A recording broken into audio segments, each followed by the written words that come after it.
हाय नमस्कार, आप सुन रहे हैं जागरण पॉडकास्ट का खबरनामा। मेरा नाम है शताक्षी सिंह। आज तारीख है 2 अप्रैल की और दिन है मंगलवार का। चलिए आपको बताते हैं आज दिन भर की तमाम बड़ी खबरें। बुलेटिन की शुरुआत करेंगे हेडलाइंस के साथ। तिहाड़ में केजरीवाल का पहला दिन, शुगर लेवल गिरा, 14x8 फीट की कोठरी में रात भर टहलते दिखे। दिल्ली शराब नीति केस में आप सांसद संजय सिंह को जमानत, सुप्रीम कोर्ट में ईडी ने बेल का विरोध नहीं किया। गुलाम नबी आजाद ने लोकसभा चुनाव लड़ने का किया ऐलान, अनंतनाग राजौरी सीट से होंगे उम्मीदवार। इस साल भारत में लंबे समय तक चलेगी हीट वेव, अप्रैल से जून के बीच तपेगा देश का 85% हिस्सा। इजराइल ने अल जजीरा चैनल को किया बैन, संसद में कानून पारित होने के बाद उठाया कदम। भारत में चुनाव के बाद सुधर सकते हैं भारत पाक के रिश्ते, पाकिस्तान रक्षा मंत्री आसिफ ने दिया बयान। बायजूस ने फोन कॉल पर शुरू की छटनी, 100 से 500 एम्प्लॉयज को नौकरी से निकाला। मैदान का फाइनल ट्रेलर आउट, टीम से बोले फुटबॉल कोच अजय, भीड़ से 7 की उम्मीद मत रखना। आईपीएल में आज आरसीबी वर्सेस एलएसजी का मुकाबला, बेंगलुरु के खिलाफ लखनऊ ने 3 मैच गंवाए। अब खबरें विस्तार से जान लीजिए। दिल्ली शराब नीति केस में तिहाड़ जेल में बंद मुख्यमंत्री अरविंद केजरीवाल की पहली रात घूमते टहलते बीती।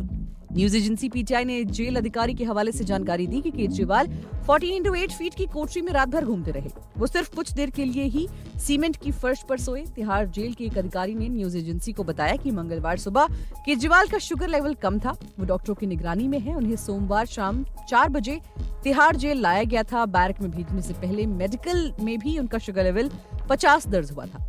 डॉक्टरों की सलाह पर उन्हें दवाई दी गई थी। सोमवार को जेल पहुंचने पर केजरीवाल को चाय दी गई थी। रात के खाने में उन्हें घर का बना खाना परोसा गया। सोने के लिए उन्हें एक गद्दा, कंबल और 2 तकिए दिए गए। केजरीवाल को दोपहर और रात में घर का बना खाना खाने की अनुमति दी गई। जब तक उनका शुगर लेवल सामान्य नहीं हो जाता तब तक उन्हें घर का खाना दिया जाएगा। वहीं सुप्रीम कोर्ट ने मंगलवार को आप के राज्यसभा सांसद संजय सिंह को जमानत दे दी। मनी लॉन्ड्रिंग केस में संजय सिंह को पिछले साल 4 अक्टूबर को गिरफ्तार किया गया था। संजय सिंह के वकील ने कहा कि वो केस में अपने रोल से जुड़ा कोई बयान नहीं देंगे। सुप्रीम कोर्ट ने सुनवाई के दौरान ईडी से सवाल किया था कि क्या संजय सिंह को और ज्यादा दिन जेल में रखने की जरूरत है। कोर्ट ने ये भी कहा कि हमें ये देखना होगा कि गवाहों के सामने उनके क्या बयान हुए। 6 महीने तक वो जेल में रहे। ईडी ने अदालत से कहा कि हमें कोई ऐतराज नहीं है। इसके बाद अदालत ने संजय सिंह को जमानत देने का फैसला सुनाया। दिल्ली शराब घोटाला केस में इसी साल जनवरी में ईडी ने अपनी चार्जशीट में संजय सिंह का नाम जोड़ा था। मई 2023 में संजय सिंह ने दावा किया था कि ईडी ने उनका नाम गलती से जोड़ दिया है। ईडी ने इस पर कहा कि हमारी चार्जशीट में संजय सिंह का नाम 4 जगह लिखा गया है। इनमें से 3 जगह नाम सही लिखा गया है, सिर्फ 1 जगह टाइपिंग की गलती हो गई थी। वहीं डेमोक्रेटिक प्रोग्रेसिव आजाद पार्टी के अध्यक्ष गुलाम नबी आजाद अनंतनाग राजौरी संसदीय सीट से चुनाव लड़ेंगे। बता दें कि इस सीट पर चुनाव तीसरे चरण में तारीख 7 मई को होगा। वहीं जम्मू कश्मीर केंद्र शासित प्रदेश में 5 चरणों में चुनाव होने हैं। पहले चरण का मतदान 19 अप्रैल को उधमपुर सीट पर होगा। जम्मू कश्मीर के पूर्व मुख्यमंत्री गुलाम नबी आजाद अनंतनाग राजौरी निर्वाचन क्षेत्र से लोकसभा चुनाव लड़ेंगे।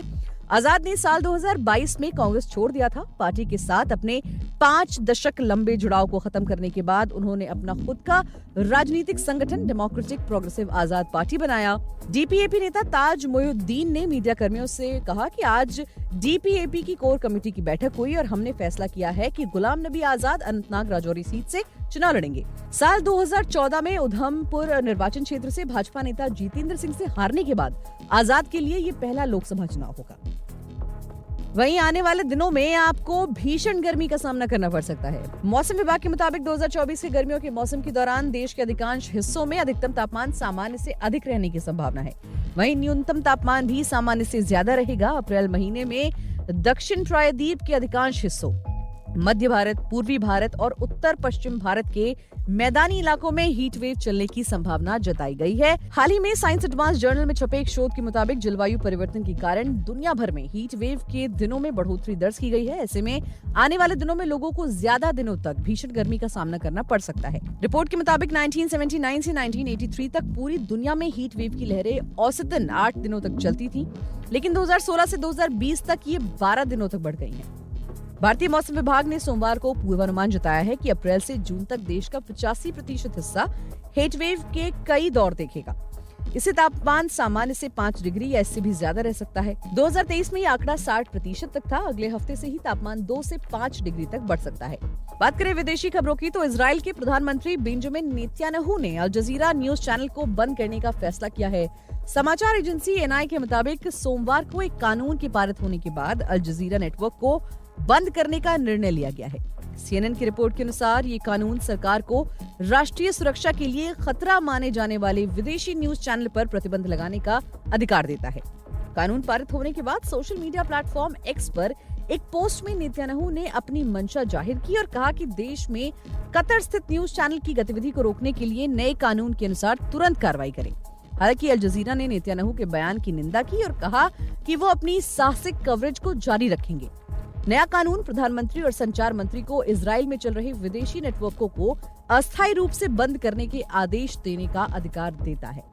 व्हाइट हाउस ने भी अल जजीरा को बंद करने की कदम की रिपोर्ट को चिंताजनक बताया है। व्हाइट हाउस की प्रेस सचिव कैरन जीन पियरे ने सोमवार को एक प्रेस कॉन्फ्रेंस के दौरान कहा कि अमेरिका दुनिया भर के पत्रकारों के कार्यों का समर्थन करता है और उसमें वो लोग भी शामिल हैं जो गाजा में युद्ध की रिपोर्टिंग कर रहे हैं। वहीं पाकिस्तान के रक्षा मंत्री ख्वाजा आसिफ ने पड़ोसी देश में आम चुनाव के बाद भारत के साथ रिश्ते बेहतर होने की उम्मीद जताई है।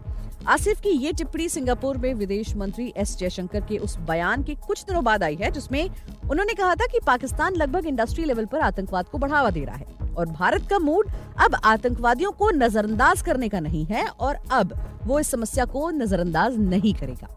सोमवार को इस्लामाबाद में संसद भवन के बाहर पत्रकारों से बात करते हुए आसिफ ने कहा कि भारत में चुनाव के बाद हमारे संबंध बेहतर हो सकते हैं। उन्होंने कहा कि दोनों देशों के बीच द्विपक्षीय संबंधों की अपनी अपनी पृष्ठभूमि है। भारत में 543 लोकसभा सीटों के लिए मतदान 19 अप्रैल से 4 जून के बीच 7 चरणों में होगा।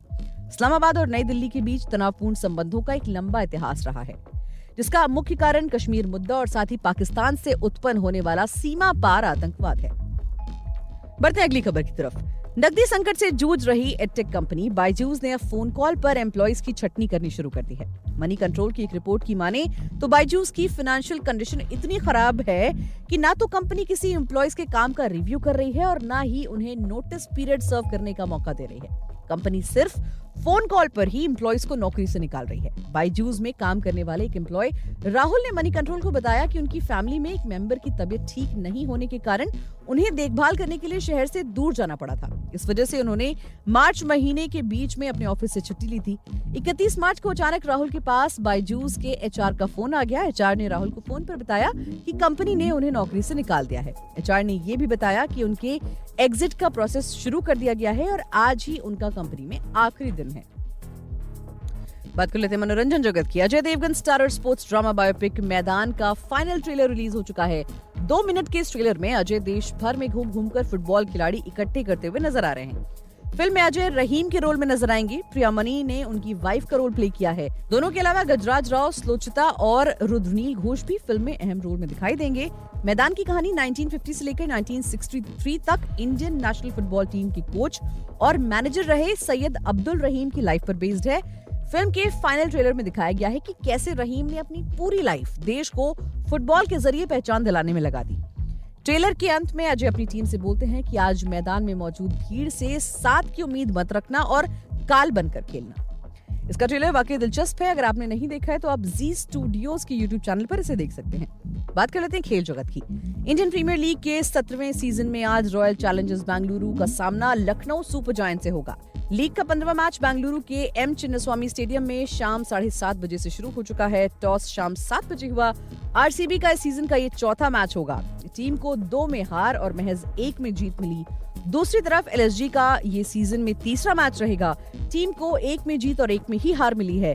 पॉइंट्स टेबल में लखनऊ 6 और बेंगलुरु 9वें नंबर पर है। आईपीएल में दोनों टीमों के बीच अब तक कुल 4 मैच खेले गए। 3 में आरसीबी और महज 1 में एलएसजी को जीत मिली है। ये एक जीत भी टीम को पिछले सीजन बेंगलुरु में ही मिली थी। तब एलएसजी ने आखिरी ओवर तक चले रोमांचक मुकाबले को 1 विकेट से जीता था।